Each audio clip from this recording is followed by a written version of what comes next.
I would like to think the answer is yes, right? There's a little bit of this bot versus bot. I love it. It's kind of the Clone Wars for the Star Wars fans out there. I think that's kind of true. Healthcare costs are inelastic. You can't. We're not going to be able to go back to the cost footprint we had pre-COVID. You can't put the genie back in the bottle, if you will. And so I think the technology should help. But going back to something that John said, I think this is about contract performance. We tend in our managed care negotiations to spend a lot of time on rate, but it's really about yield. And if our contracts are not yielding what we negotiated with our payers, there has to be a consequence to that.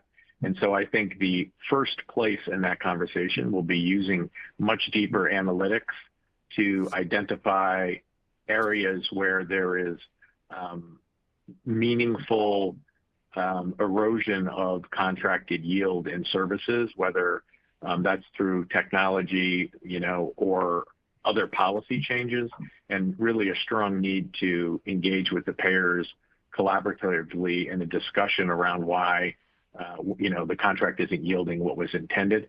So to the extent that the payers would be receptive to those conversations, yes, I think that the technology can help improve relations.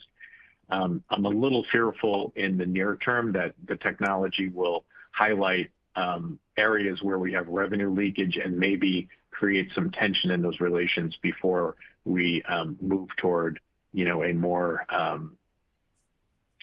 more improved and equal footing in terms of the understanding. Historically, I think their data has been better than ours, so hopefully we'll catch up.